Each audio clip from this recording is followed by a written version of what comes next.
최우선적으로 보는 게 좋을 것 같고요. 직접적으로 수혜를 보는 건 라고 봐야 될 것 같고요. 이제는 모든 영역에 AI가 올라가는 거예요. 온디바이스 AI가 제일 중요한 축이 될 것 같고요. 이나 같은 회사들이 좀 수혜를 볼 수 있죠.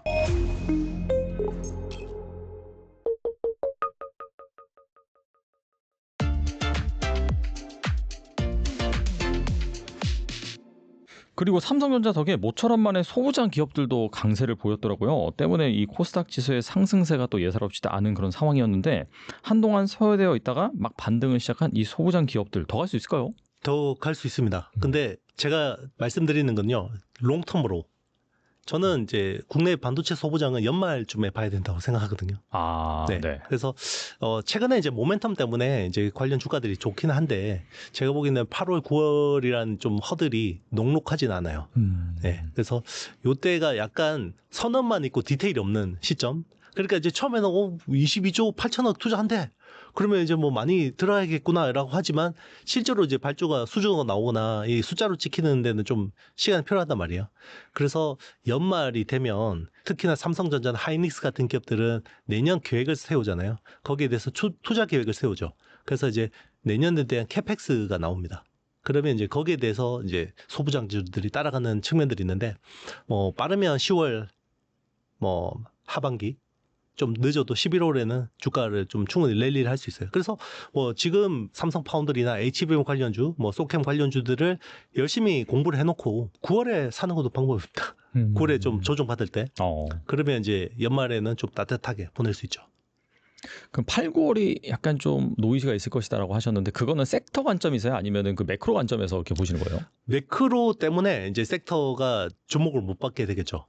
네. 그러니까 이게 매크로 상황이 좋을 때는 한 요만한 재료 가지고도 막 붐업이 되는데 매크로 상황이 안 좋을 때는 아무리 좋은 재료가 나와도 단발성이거든요. 그런 차이 같습니다. 그렇다면 어떤 밸류 체인을 주목하면 좋을까요? 일단 이제 삼성 파운드리 관련된 밸류 체인들을 최우선적으로 보는 게 좋을 것 같고요.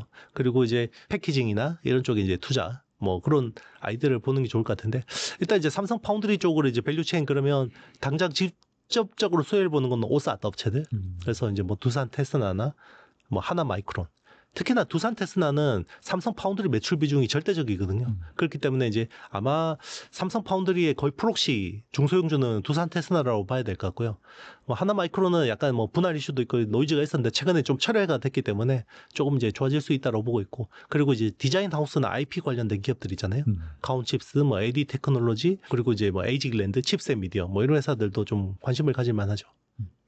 전반적으로 일단 패키징 회사, 후공정 쪽에 좀 주목을 하되 방금 말씀하신 뭐 디자인 하우스도 같이 봐야 된다 그렇게 볼 수가 있겠네요. 네, 맞습니다. 일단 삼성 파운드리 쪽으로 이제 뭔가 테슬라가 이제 테이프를 끊어줬잖아요. 그래서 그동안 파운드리라는 거는 사실 신뢰의 비즈니스거든요. 근데 신뢰가 훼손됐었고 그게 지난 2년 동안 고생한 이유인데 그 신뢰를 뭔가 회복할 수 있는 계기를 마련했기 때문에 지금 TSMC 팹은 계속해서 가득 차 있단 말이에요. 그리고 이제 순번표도 너무 길고 작은 물량 가지고는 좀 막히기도 쉽지 않고 이제 그런 선단 공정이 필요하지만 뭐 프로젝트 규모가 크진 않은 그런 쪽에서는 삼성 파운드리를 이제 찾아올 수 있고 그러면 이제 디자인 하우스나 IP 쪽에서 이제 뭔가 좀 이제 활발해질 수 있다고 볼 수 있고요. 그리고 이제 미국 내에다가 삼성 파운드리 쪽에서 투자하는 10종 규모의 패키징 이쪽은 대부분 어드밴스드 패키징 쪽일 거예요. 뭐 그런 쪽은 뭐 국내에서 우리 어드밴스드 패키징 이야기하면 항상 나오는 회사가 한미반도체, 이오테크닉스, 제반 장비를 하는 PSK 홀딩스 뭐 이런 회사들은 뭐 관심 가져볼 만한 것 같습니다. 그리고 미국 반도체 기업 인텔이 이 경영난으로 대규모 구조조정을 단행하면서 유리기판 연구 개발 중단과 사업 철수를 검토 중이다라는 보도가 나왔거든요. 만약에 인텔이 이 유리기판 사업을 접으면은 우리나라 기업 뭐 SKC라든지 삼성전지, LG 이노텍 이런 국내 기업들이 반사이익을 볼 수 있다라는 얘기가 나오는데 어떻게 보고 계신가요? 네, 반사이익을 볼 수 있을 것 같아요. 그러니까 인텔이 사실 2023년에 유리기판이라는 거를 가지고 나서 시장의 관심을 확 끌었고 사실 이쪽으로 불을 지핀 거거든요. 그래서 인텔이 한다고 하니까 AMD도 한다고 그러고 뭐 최근에는 이제 엔비디아까지 막 TSMC하고 같이 이야기를 많이 했었는데 일단 인텔이 원래는 자체 라인을 꾸리려고 했어요. 그러니까 이제 자기네들을 칩에다가 패키징 할 때 쓰려고 하는 건데 자체 그 유리기판 라인을 그 구축하려고 했었거든요. 그러니까 내재화 라인이죠. 그리고 이제 그 일부는 또 외주 조달을 받으려고 했죠. 그래서 우리 입장에서는 그래도 인텔이 좀 이원화 과정이나 이런 쪽에서 우리가 뭐 좀 수혜를 볼 거라고 생각했는데, 그러면 인텔이 자체 라인이 없어지면 거기 우리가 이제 상당 부분 담당을 하게 될 가능성이 높아지는 거고요. 기회가 있는 거고, 특히나 이제 미국에다가 팹을 깔았던 뭐 SKC 앱솔릭스 같은 회사들은 좀 이제 가능성이 있다라고 봐야 되는 거고요. 또 하나 이제 인텔이 그 사업을 정리하면서 고급 인력들, 유리기판 관련된 인력들이 있잖아요. 그런 쪽에 이제 핵심 인력들을 우리가 또 데려올 수 있는, 유치할 수 있는 그런 가능성이 생긴 거죠. 그런 측면에서 우리한테는 나쁘지 않다. 그리고 최근에 좀 디스플레이 업황 자체도 굉장히 좋아지고 있잖아요. 그래서 이게 유리기판하고 디스플레이가 사실 다른 아이템이라고 보이지만 사실 거의 하는 회사가 겹치거든요. 그러니까 기존의 디스플레이를 하는 회사들이 새로운 성장 동력으로 먹거리로 이제 유리기판 쪽을 많이 이제 컨택을 하는데, 최근에 이제 그 어떤 BOE하고 그 삼성 디스플레이하고 뭐 특허 이슈 소송 있었지만, 맞아요. 네, 그런 쪽에서 이제 미국 내 시장에서 뭐 우리 디스플레이가 좀 더 이제 우위를 차지할 수 있는, 그리고 이제 이번에 테슬라의 패키지 딜에서도 삼성 디스플레이의 OLED를 테슬라 쪽에 납품하게 될 가능성이 높아졌거든요. 그러면 이제 캐시카우가 좀 든든해지면서 신규 사업까지 좀 뭐 된다 그러면 이게 선순환 구조가 되잖아요. 그동안에는 디스플레이 업황이 안 좋은데도 계속 신규 사업에 투자를 해야 되는 상황이기 때문에 재무적인 부담이 컸는데, 이제 그런 것들이 좀 해소될 수 있는 상황이 생긴 거고, 그리고 이제 시장 전반적으로 이제 인텔이라는 회사가 뭐 자체 생산을 포기하게 되면서 좀 우리가 또 반사이익을 누리게 되는 측면도 있는 거죠. 그 유리기판 사업이 인텔이 포기한다라고 해서 축소되는 건 아니고 더 상정할 룸은 확실히 있다라고 볼 수 있는 건가요?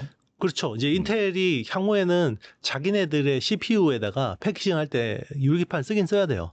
이거는 이제 유리기판이라는 패널 자체가 뭐 어떤 방열이라든지 전송 속도라든지 이런 데서 메리트가 있는 것도 맞는데, 이게 또 이제 나중에 실리콘 포토닉스라는 이제 기술들이 적용이 되면 유리기판이 또 이제 굉장히 메리트가 있는 측면들이 있거든요. 그리고 지금 우리 지난 시간에 말씀드렸지만 소우X 같은 그 웨이퍼 단계의 패키징이나 아니면 패널 단계의 패키징이나 이런 것들을 하려면 기존의 PCB 같은 경우는 그 어떻게 보면 단차라고 해야 되나, 이 유니폼미티가 안 나와요. 그러니까 패널 크게 만들면 이게 휙거든요. 구부러져요, 이렇게. 그러면 이게 패키징하기 되게 힘들어지는데, 유리 같은 재료는 물성 자체가 굉장히 매끈하거든. 그 단차가 별로 없어요. 그래서 이렇게 패널 크게 만들 때는 유리 기판 또 메리트가 있죠. 그리고 최근 업계에서는 또 유리기판보다 유리 인터포저 쪽에 무게가 또 옮겨지고 있다라는 얘기가 나오는데, 유리 인터포저는 또 무엇이며 이거 더 주목받는 이유가 뭘까요? 일단 우리가 코어스라고 하는 기술을 중심으로 봐야 되는데요. 이제 GPU라는 게 있고 HBM이라는 게 있잖아요. 요게 2.5D로 패키징 연결되잖아요. 그러면 GPU 칩하고 HBM을 요 연결하는 그 바로 밑에 있는 패널 같은 판이 인터포저예요. 근데 기존에는 뭘로 쓰냐면 실리콘 소재로 씁니다. 반도체 칩하고 똑같은 소재예요. 그래서 어떤 식으로 하냐면 TSMC 같은 경우는 위에 GPU 같은 경우는 자기네들 생산하잖아요. 그게 보통 이제 3나노 뭐 2나노 수준이잖아요. HBM은 하이닉스한테 받아오잖아요. 요걸 가지고 패키징 할 때 UMC라는 회사, 그 대만에 있는 TSMC에 이어서 이제 큰 그 파운드리 회사인데, UMC한테 요 실리콘 인터포저 패널 받아와요. 그거를 가지고 이제 패키징을 하거든요. 그리고 이제 제일 밑에 들어가는 패널이 플립칩 BGA라고 해서 기존의 플라스틱 기반이거든요. 위에 있는 실리콘 인터포저를 유리로 바꾸는 거는 유리 인터포저. 그 밑에 있는 플립칩 BGA를 유리 기판으로 바꾸는 거는 유리 코어 기판이라고 해요. 그래서 글래스 코어 기판이라고 하거든요. 그래서 두 개가 좀 다르죠. 정밀도 측면에서는 유리 인터포저가 훨씬 더 정밀해야 되고요. 선폭이라든지 라인 앤 스페이스가 훨씬 더 디테일해야 되는 거고, 대신에 밑에 있는 플립칩 BGA를 대체하는 글래스 코어 기판 같은 경우는 라인 앤 스페이스 같은 경우는 좀 유리 인터포저보다는 좀 덜한데, 요거를 복층으로 쌓아야 돼요. 그러니까 플립칩 BGA라는 게 사실 복층 구조거든요. 그래서 이제 그런 부분에서 좀 어려움이 있죠. 그래서 최근에는 글래스 코어 기판을 좀 상용화를 하려고 했더니 레이어 단에서 이게 통신을 하려고 하니까 중간에 TGV로 구멍을 뚫고 구리를 채우는데 여기서 내구도가 안 나오는 거예요. 그래서 수율에서 많은 문제가 있어서 요건 좀 어렵겠다. 지금 그런 식으로 이제 이야기가 나오고 있고, 대신에 유리 인터포저는 한계층이잖아요. 그러다 보니까 이제 좀 정밀하게는 만들 수 있는데 대신에 이제 적층하는 그런 기술은 아니기 때문에 조금 더 이쪽이 빠르다 이렇게 보는 것 같아요. 그리고 이제 웨이퍼 자체가 굉장히 이제 인터포저용 웨이퍼 수급 자체가 좀 어렵다 보니까 유리 인터포저로 좀 바꾸려는 니즈도 있는 것 같고요. 가격도 좀 싸고. 네. 우리나라 기업들이 잘 할 수 있을까요? 그렇다면?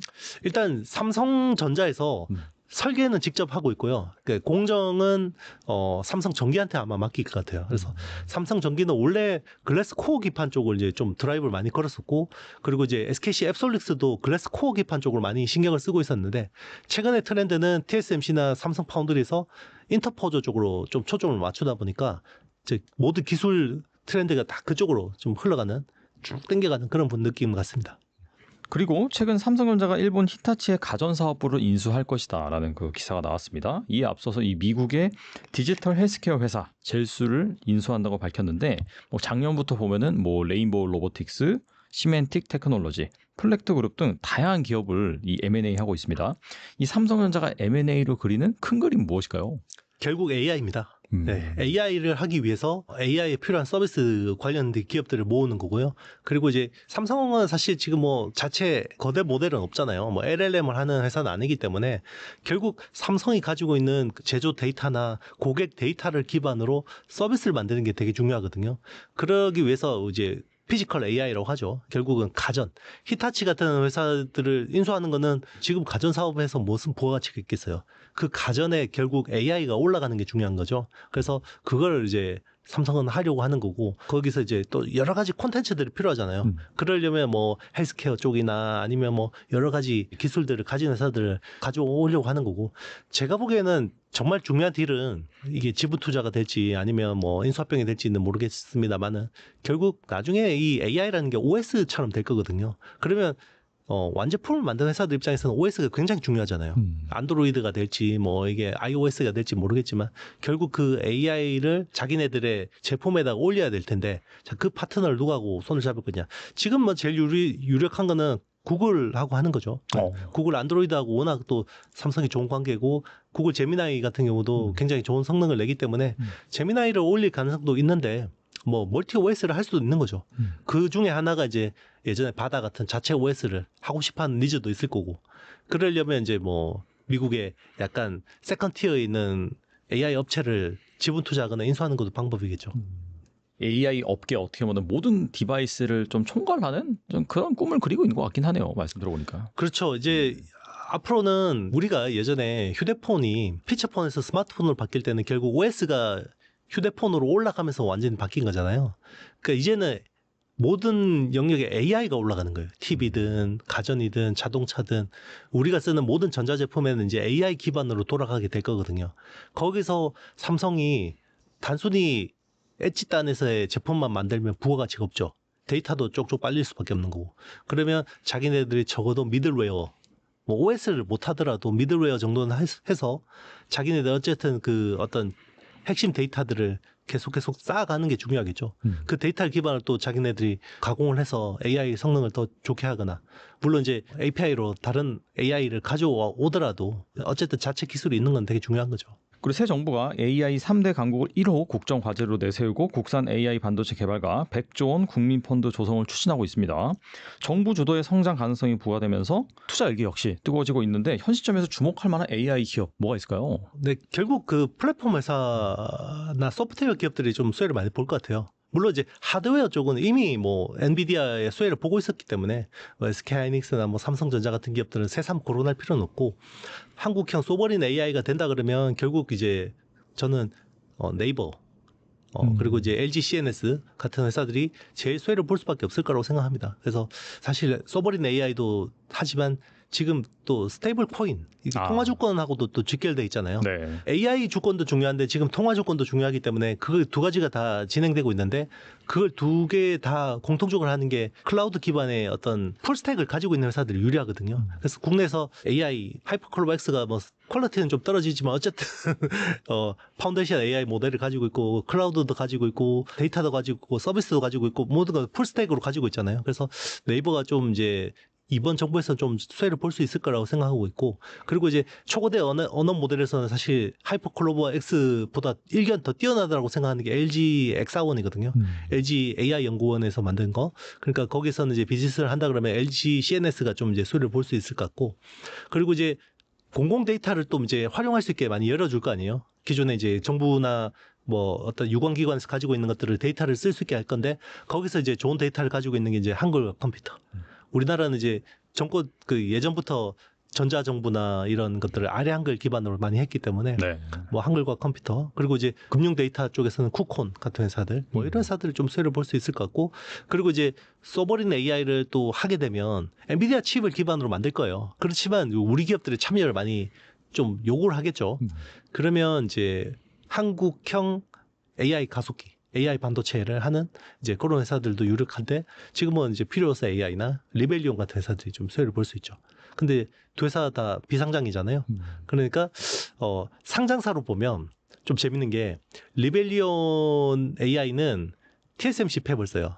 그래서 국내에서 VCA라고 하는데, 밸류 체인 얼라이언스라고 하죠. 이게 DSP하고 같은 말인데, VCA는 에이직랜드예요. 그러니까 리벨리온이 좋아지면 에이직랜드가 로열티를 많이 먹는 거고요. 그리고 이제 리벨리온 같은 경우는 삼성 파운드를 씁니다. 근데 여기는 AD 테크놀로지 하고 짓기로 돼 있어요. 그래서 약간 대리전 같죠. 그래서 에이직랜드하고 AD 테크놀로지, 이렇게 TSMC 팹이냐 삼성 파운드리 팹이냐 여기에 따라 좀 다르고, 설계 능력은 두 회사가 거의 뭐 아주 훌륭합니다. 글로벌 수준입니다. 네. 그리고 AI 혁명의 주식 투자 사이클이 통상 10년이 아니라 절반 수준인 5년 내로 종료될 수 있다라고 말씀하신 걸로 알고 있는데, 그럼 앞으로 얼마 남지 않았다고 볼 수가 있거든요. 뭐 2, 3년 정도. AI 분야에서 가장 유망한 투자처 어디라고 보시나요? 일단 이제 보통 우리가 테크 혁명이라고 하는 사이클은 10년 주기예요. 그래서 10년 동안 그러면 계속 주가가 가냐? 아닙니다. 이게 정점이라는 게 있거든요. 그래서 보통 그 10년의 테크 혁명에서 한 투자의 시계로 보면 정점은 한 절반이에요. 제가 보기에는. 그래서 보통 지난 모바일 혁명도 10년 동안 거의 진행됐는데, 그 투자의 정점은 한 2014년, 15년이었거든요. 그러니까 14년이었어요. 그래서 2019년부터 시작됐다라고 봐서 거의 뭐 한 5년 정도 됐다고 봐야 되는데, 그게 이제 처음에는 인프라 쪽에 막 집중이 됐다가, 이게 이제 소프트웨어 쪽으로 왔다가, 거기 관련된 전력 인프라 쪽으로 왔다가, 나중에는 디바이스 쪽으로 내려오는 이런 사이클을 그리거든요. 근데 2022년 11월에 AI 혁명이 시작됐잖아요. 그러면 투자의 시계로 보면 절반 5년인데 5년 중에 절반이 갔다고 봐야겠죠. 그래서 이제 앞으로 남은 거는 절반을 넘었고, 이제 앞으로 남은 투자 시계로 보면 이제 온디바이스 AI가 제일 중요한 축이 될 것 같고요. 근데 이제 이거는 좀 시간이 좀 더 필요할 것 같아요. 온디바이스 AI가 생각보다 빨리 안 열리더라고요. 근데 이제 지금 AI 소프트웨어 쪽은 이제 뭐 워크로드나 이런 쪽으로 효율하는 거, 뭐 에이전틱 AI하고도 이제 AI 소프트웨어들이 관련돼 있기 때문에 뭐 그런 쪽으로 좀 주목할 만하고요. 요거는 근데 이제 대부분 수혜주들이 미국 쪽에 있어요. 그래서 국내 쪽은 아직까지 인프라 쪽에 많이 머물러 있거든요. 그래서 여전히 AI 인프라 쪽에, 가속기 쪽에 밸류체인은 뭐 HBM이나 아니면 지금 전력 인프라 쪽이 굉장히 핫하잖아요. 그래서 전력 인프라, 뭐 변압기, 변전기, 그리고 거기 필요한 원전, 에너지, 뭐 이런 쪽이 이제 지금 계속해서 당분간 올 하반기에는 좀 이제 계속해서 좀 더 이어질 수 있을 거라고 보고 있고, 저는 이제 내년이나 올 하반기쯤에는 이제 어느 정도 조정을 받고 다시 주도주가 형성될 때는 AI 소프트웨어 쪽도 가능성이 있다고 생각하고 있고요. 결국 우리가 이야기하는 DSP나 IP 쪽도 뭐 소프트웨어 쪽이잖아요. 뭐 그런 쪽이나 아니면 온디바이스 AI 뭐 이런 쪽에도 상당한 기회가 있다고 생각합니다. 뭐 온디바이스 AI라고 하지만 결국 피지컬 AI고, 여기서 중요한 건 휴머노이드 로봇 같은 것들도 이제 관련이 있죠. 네, 오늘 나와주셔서 정말 좋은 말씀 많이 해주셨는데, 끝으로 이 영상을 보고 계신 분들을 위해서 한 말씀만 부탁드립니다. 네, 일단 뭐 제가 보는 시장 뷰는 일단 3분기는 저는 좀 이제 되게 좀 생각보다 안 좋을 거라고 봤거든요. 그래서 일단은 3분기, 하반기 좀 이제 녹록지는 않습니다. 근데 제가 원래 여기 이제 계속 출연드려서 말씀드린 거는, 이제 그 반도체 사이클이, 그 AI 사이클이 올 하반기, 그러니까 내년에 캐펙스 컷이 올 가능성을 대비해서 이제 하반기에 좀 이제 인프라 사이클이 어느 정도 이제 덜컹거릴 수 있다고 생각했는데, 제 전망을 조금 바꿔야 될 것 같아요. 그러니까 이게 캐펙스 컷이 내년 상반기에 올 가능성은 낮아졌습니다. 왜냐하면 감세 법안이 통과됐고, 감세 법안이 통과돼서 빅테크들의 저기 EPS 총알이 두둑해졌어요. 그래서 아마 그걸 더 쏠 것 같아요. 그래서 제가 보기에는 내년 상반기에도 AI 캐펙스에 대한 부분들은 크게 문제가 없지 않을까. 그러면 하반기에 AI 인프라주 관련주들을 좀 이제 약간 조심해야 된다라는 거는 물론 이제 단기적으로 조정은 있을 것 같지만 제가 생각했던 것처럼 사이클이 끝날 정도로 그렇게 크게 조정은 없을 것 같다라는 좀 생각이 들고 있고요. 그래서 일단 이번에는 이번 조정을 활용해서 좀 이제 그동안 주도주들을 못 담았다 그러면 좀 용기를 내서 조정받을 때 좀 기존 주도주들을 좀 다시 한 번 더 확보를 한다 그러면 적어도 내년 상반기까지는 좀 이제 수익의 기회가 있을지 않을까 생각하고 그리고 이제 주도주가 좀 바뀔 경우를 대비해서 뭐 AI 소프트웨어나 뭐 저기 온디바이스 AI 이런 쪽을 좀 주목하면 좋은데 디테일한 내용은 제 책에 AI 텐베거 투자 책을 좀 활용해 보시면 좀 도움이 될 것 같습니다. 네, 또 얼마 있지 않아서 조정의 가능성, 하반기에 증시가 약간 흔들릴 가능성에 대해서 말씀해 주셨는데 그동안에 이 좋은 주식을 담지 못하셨다라고 한다면은 방금 말씀하신 것처럼 또 책을 읽어보신다든지 아니면 또 강의도 하고 계시니까 거기에서 정말 어떤 기업이 이 AI의 핵심이 될지 그 부분을 한번 살펴보시면 좋을 것 같습니다. 지금까지 이용수 대표님 나와주셔서 감사합니다. 네, 감사합니다.